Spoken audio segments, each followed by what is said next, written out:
علامہ ہاشم رضا غدیری جو شیعوں کا بڑا ہے، اس نے اہل سنت و جماعت پر ایک یہ الزام لگایا، بہت بڑا جھوٹ بول رہا ہے۔ کہتا ہے کہ 22 رجب کو اہل سنت و جماعت حضرت سیدنا امیر معاویہ رضی اللہ تعالیٰ عنہ کا سال ثواب نہیں کرتے، بلکہ سیدنا امام جعفر صادق رضی اللہ تعالیٰ عنہ کے وصال پر خوشی کرتے ہیں، نعوذ باللہ من ذالک۔ یہ بہت بڑا جھوٹ ہے۔ ہم سیدنا امام جعفر صادق رضی اللہ تعالیٰ عنہ کا سال ثواب کرتے ہیں، لیکن 22 رجب کو سیدنا امام جعفر صادق رضی اللہ تعالیٰ عنہ کا وصال نہیں ہوا، بلکہ سیدنا امیر معاویہ رضی اللہ تعالیٰ عنہ کا وصال ہوا ہے۔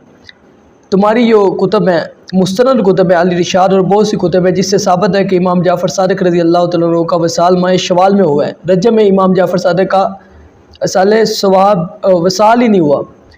آپ 22 رجب کو کنڈے کیوں کرتے ہو؟ تمہاری کتاب، ایک کتاب کے حوالہ ہے زاد المعاد میں لکھا ہوا ہے کہ 22 رجب کو اس خوشی میں روزہ رکھنا اور کنڈے کرنا یہ اللہ تعالیٰ کی طرف سے ایک نعمت ہے۔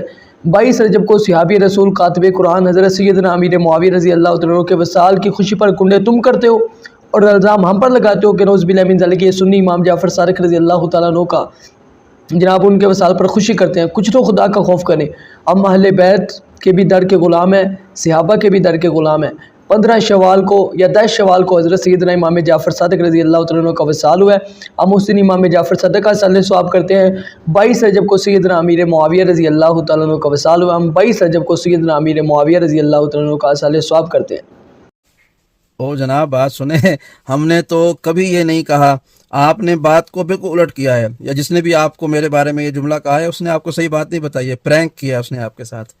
وہ کیا ہے کہ ہم نے یہ کہا ہے کہ 22 رجب کو آپ لوگ الزام لگاتے ہیں کہ شیعہ لوگ یہ جو کنڈے کی نیاز کرتے ہیں یہ معاویہ ابن ہند کے مرنے کی خوشی میں کرتے ہیں، تو ہم نے یہ جواب دیا ہے کہ ہم یہ نیاز منسوب کرتے ہیں امام جعفر صادق علیہ السلام کے ساتھ۔ ہمارے پاس نہ فالتو وقت ہے نہ فالتو کا پیسہ ہے کہ ہم ایک ارریلیونٹ بندے کے ساتھ جس سے ہمارا کوئی تعلق ہی نہیں ہے ہم اس کے خوشی یا اس کا غم کریں۔ ہمارے لیے ہمارے امام جو ائمہ اہل بیت علیہ السلام ہیں، جن کا صدقہ ہم کھاتے ہیں، جن کے در سے ہمیں ملتا ہے، خدا جن کے وسیلے سے ہمیں نوازتا ہے، ہم ان کے نام پر مومنین کو، مسلمین کو، ماننے والوں کو جمع کرتے ہیں اور اپنی توفیق کے مطابق کچھ نہ کچھ میٹھا کھلا دیتے ہیں۔ اتنی سی بات ہے، اس میں تو ہرگز میں نے یہ نہیں کہا کہ آپ یہ کام کرتے ہیں اور وہ کیوں کرتے ہیں، بلکہ یہ الٹ ہو گیا ہے، یہ معاملہ الٹ ہو گیا ہے۔ میں نے ایسا نہیں کہا، جس نے بھی آپ کو کہا ہے نا اس نے غلط رپورٹ دی ہے۔ ہاں باقی آپ جس شد و مت کے ساتھ یہ کہہ رہے ہیں کہ بھئی کاتب وحی اور کاتب قرآن، یہ بھی سب ایسی پرینک ہے، کسی نے آپ کے ساتھ پرینک کیا ہے، آپ کیمرے کو دیکھ کے ہاتھ ہلا دیں، ایسا کچھ نہیں ہے، کوئی کاتب وحی نہیں تھے۔ ایک شخص جو ہے وہ فتح مکہ کے بعد ہتھیار ڈالتا ہے اور سرنڈر کر کے اسلام قبول کرتا ہے، اس کے بعد کتنی آیتیں نازل ہوئی، ان سے پہلے کون قرآن لکھ رہا تھا؟ کیا آپ کو پہلے کاتب وحی کا نام پتہ ہے؟ کیا آپ کو دوسرے کاتب وحی کا نام پتہ ہے؟ کیا آپ کو پتہ ہے کہ پہلی وحی سے لے کر فتح مکہ تک جتنی بھی آیتیں نازل ہوئی ہیں وہ کس نے کتابت کی تھی؟ آپ کو بس ایک ٹرک کی بتی کے پیچھے لگا دیا گیا کہ بھئی فلاں کاتب وحی ہے اور آپ بھی لگ گئے۔ وہ عقل کو ہاتھ ماریں، ہوش کے ناخن نہیں، یہ کیا کر رہے ہیں آپ لوگ؟ کاتب وحی اصل میں وہ ہے کہ جنہوں نے جب مکے میں لوگ پتھر مار رہے تھے اور یہ قرآن محفوظ کر رہے تھے، جب وہاں پر ہجرت ہو رہی تھی اور یہ لوگ قرآن لکھ رہے تھے، جب وہاں پر جنگیں ہو رہی تھیں اور یہ لوگ قرآن لکھ رہے تھے، ان کا حق بنتا ہے آپ کاتب وحی کہیں۔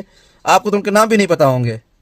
آپ کو پتہ ہے 2 کاتبان وحی جو ہے وہ مرتد بھی ہو گئے تھے، میں نے ایک ویڈیو بنائی ہے اس کے بارے میں، میرے اس پیج پر شاید موجود ہوگی وہ، کہ 2 کاتبان وحی جو مرتد بھی ہو گئے تھے اور رسالت مآب کی زندگی مرتد ہو گئے تھے، چھوڑ کر دوبارہ ایک مشرک ہو گیا تھا اور ایک عیسائی ہو گیا تھا۔ تو جو پہلا مرتد ہو گیا تھا وہ پھر واپس فتح مکہ کے دن اسلام قبول کرتا ہے اور یہ وہ، اور ایک جو ہے مرتد مر جاتا ہے۔ تو کتابت وحی اگر آپ کو دیکھنی ہے نا تو آپ پہلے کاتب سے شروع کریں۔ باقی یہ 22 رجب والی نیاز والا معاملہ آپ کو سمجھ میں نہیں آیا کہ ہم نے کیا کہا اور کسی اور نے